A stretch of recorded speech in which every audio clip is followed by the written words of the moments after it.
Iran America यांच्यात पुन्हा युद्ध का सुरू झालं गेल्या व्हिडिओत आपण पाहिलं। त्याची लिंक डिस्क्रिप्शनमध्ये दिली आहे। त्या व्हिडिओमध्ये आम्हाला प्रेक्षकांनी अनेक प्रश्न विचारले। जर इराण आणि अमेरिकेमधील तणाव आणखी वाढला आणि होर्मुझ सामुद्रधुनी दीर्घकाळासाठी बंद झाली तर त्याचा भारतावर काय परिणाम होईल? आपल्या घरातील गॅस सिलेंडर मिळणं कठीण होईल का? पेट्रोल डिझेलचे दर वाढतील का? आणि सर्वात महत्त्वाचं म्हणजे आपण आताच जास्तीचे सिलेंडर बुक करून ठेवायला हवेत का? या तुमच्या सर्व प्रश्नांची उत्तरे 10 मुद्द्यात सांगतो। व्हिडिओ शेवटपर्यंत बघा। नमस्कार, मी संदीप, तुम्ही पाहत आहात सकाळ। ही माहिती भारत सरकारच्या पेट्रोलियम आणि नैसर्गिक वायू मंत्रालय, petroleum planning and analysis cell, आंतरराष्ट्रीय ऊर्जा संस्था तसेच ऊर्जा क्षेत्रातील विविध अधिकृत अहवाल आणि तज्ज्ञांच्या विश्लेषणावर आधारित आहे। इराण अमेरिका संघर्षाची सध्याची स्थिती काय? सध्या पश्चिम आशियामध्ये तणावपूर्ण वातावरण आहे। इराण आणि अमेरिकेमधील संघर्षामुळे समुद्री सुरक्षेवर परिणाम झाला आहे। काही व्यापारी जहाजांनी पर्यायी मार्गांचा वापर सुरू केला आहे, तर काही जहाज कंपन्यांनी विमा खर्च वाढल्यामुळे वाहतूक कमी केली आहे। मात्र परिस्थिती अत्यंत वेगाने बदलत आहे। काही दिवसात राजनैतिक चर्चा पुढे जाऊ शकतात, तर काही वेळा संघर्ष वाढण्याचीही शक्यता असते। म्हणून ऊर्जा बाजार सतत या घडामोडींवर लक्ष ठेवून आहेत। होर्मुझची सामुद्रधुनी इतकी महत्त्वाची का आहे? सर्वप्रथम समजून घेऊया की ही होर्मुझची सामुद्रधुनी नेमकी काय आहे। इराण आणि ओमान यांच्या दरम्यान असलेला हा अतिशय अरुंदी समुद्री मार्ग म्हणजेच होर्मुझची सामुद्रधुनी। रुंदी कमी असली तरी जगातील ऊर्जा व्यापारासाठी हा सर्वात महत्त्वाचा मार्ग मानला जातो।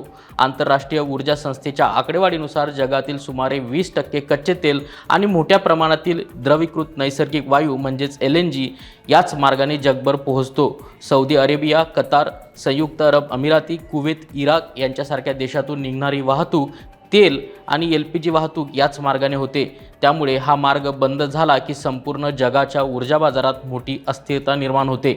भारतात गॅस सिलेंडरचा तुटवडा होईल का?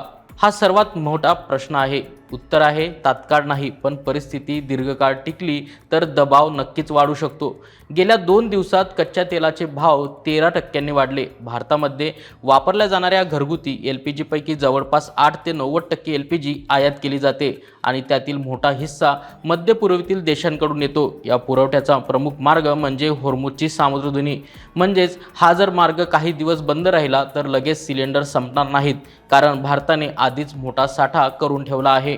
भारताचे केंद्रीय पेट्रोलियम मंत्री हरदीप सिंग पुरी यांनी मे 2026 मध्ये सांगितले होते की देशाकडे कच्चे तेल, LNG आणि पेट्रोलियम उत्पादनांचा मिळून जवळपास 69 दिवसांचा साठा उपलब्ध आहे।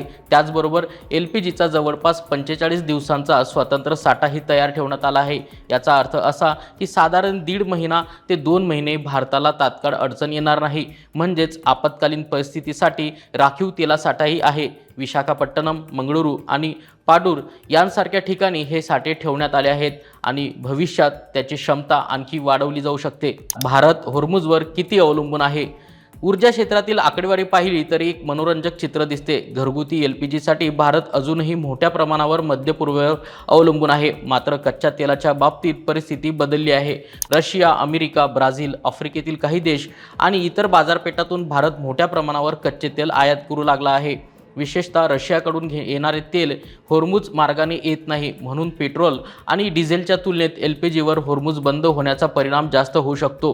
गॅस सिलेंडरच्या किमती वाढतील का? जर संघर्ष दीर्घकाळ चालू राहिला तर किमती वाढण्याची शक्यता नाकारता येत नाही। जेव्हा जागतिक बाजारात ब्रॅड क्रूडचे दर वाढतात तेव्हा LPG आयात करण्याचाही खर्च वाढतो। ऊर्जा बाजाराचे विश्लेषण करणाऱ्या तज्ज्ञांच्या मते जर कच्च्या तेलाचे दर 80 ते $100 प्रति बॅरल किंवा त्याहून अधिक काळ टिकले तर LPGच्या किमतीवर दबाव वाढेल। मात्र सुरुवातीच्या काळात सरकार परिस्थिती नियंत्रणात ठेवण्यासाठी काही उपाय करू शकते। उदाहरणार्थ सबसिडीचा वापर, तेल कंपन्यांचे मार्जिन कमी करणे किंवा एक्साईज ड्युटीमध्ये कपात करणे। म्हणून तात्काळ मोठी वाढ होईलच असे नाही, मात्र संघर्ष अनेक महिने चालू राहिला तर किमतीही वाढण्याची शक्यता वाढते। आत्ताच अतिरिक्त सिलेंडर बुक करावेत का? घाबरून जास्त सिलेंडर बुक करू नका। सरकारने अनेक वेळा स्पष्ट केले आहे की पुरवठा सुरळीत ठेवण्यासाठी आवश्यक साठा उपलब्ध आहे। जर प्रत्येकाने घाबरून 2 ते 3 अतिरिक्त सिलेंडर बुक केले तर कृत्रिम तुटवडा निर्माण होऊ शकतो। त्यातून ब्लॅक मार्केटिंग प्रकार वाढू शकतात आणि ज्यांना खरोखर गरज आहे त्यांना सिलेंडर मिळण्यात अडचण येऊ शकते। पेट्रोल आणि डिझेल किती महाग होऊ शकतात? ऊर्जा अर्थतज्ञांच्या मते कच्च्या तेलाच्या प्रत्येक $10 प्रति बॅरल वाढीचा परिणाम भारताच्या अर्थव्यवस्थेवर होतो. महागाई वाढू शकते, वाहतूक खर्च वाढतो आणि त्याचा परिणाम अन्नधान्यापासून उद्योगांपर्यंत अनेक क्षेत्रांवर दिसतो. जर परिस्थिती गंभीर झाली तर पेट्रोल आणि डिझेलच्या दरात आणखी काही रुपयांची वाढ होऊ शकते. पण भारत सरकार अनेकदा करांमध्ये बदल करून किंवा तेल कंपन्यांच्या माध्यमातून काही प्रमाणात दर नियंत्रणात ठेवण्याचा प्रयत्न करते. भारताने पर्यायी व्यवस्था केली आहे का? हो, गेल्या काही वर्षात भारताने ऊर्जा आयातीतील मोठे बदल केले आहेत. रशियाकडून विक्रमी प्रमाणात कच्चे तेल आयात केले जात आहे. अमेरिका, ब्राझील, पश्चिम आफ्रिका आणि इतर देशांकडूनही पुरवठा वाढवण्यात आला आहे. याशिवाय LNG आणि इतर ऊर्जा स्रोतांचेही विविधीकरण करण्यात आले आहे. भारताने बंदरांची क्षमता वाढवली असून ऊर्जा पुरवठा एका देशावर अवलंबून राहू नये यासाठी दीर्घकालीन धोरणे आखली आहेत. भारताने यापूर्वी संकटातून काय शिकले? 1991 मधील गल्फ वॉर असो, कोरोना काळातील पुरवठा साखळीतील अडथळे असोत किंवा अलीकडील पश्चिम आशियातील तणाव, प्रत्येक संकटातून भारताने महत्त्वाचे धडे घेतले आहेत. आज देशाकडे पूर्वीपेक्षा मोठे रणनीतिक तेल साठे आहेत. पुरवठ्याचे स्रोत वाढले गेले आहेत. देशांतर्गत रिफायनरी क्षमता वाढवण्यात आली आहे. तसेच अक्षय ऊर्जा, बायोफ्युएल आणि हरित ऊर्जेवरही मोठा भर दिला जात आहे. यामुळे भविष्यात अशा संकटांचा परिणाम कमी करण्याचा प्रयत्न सुरू आहे. सरकारकडे आपत्कालीन योजना आहेत का?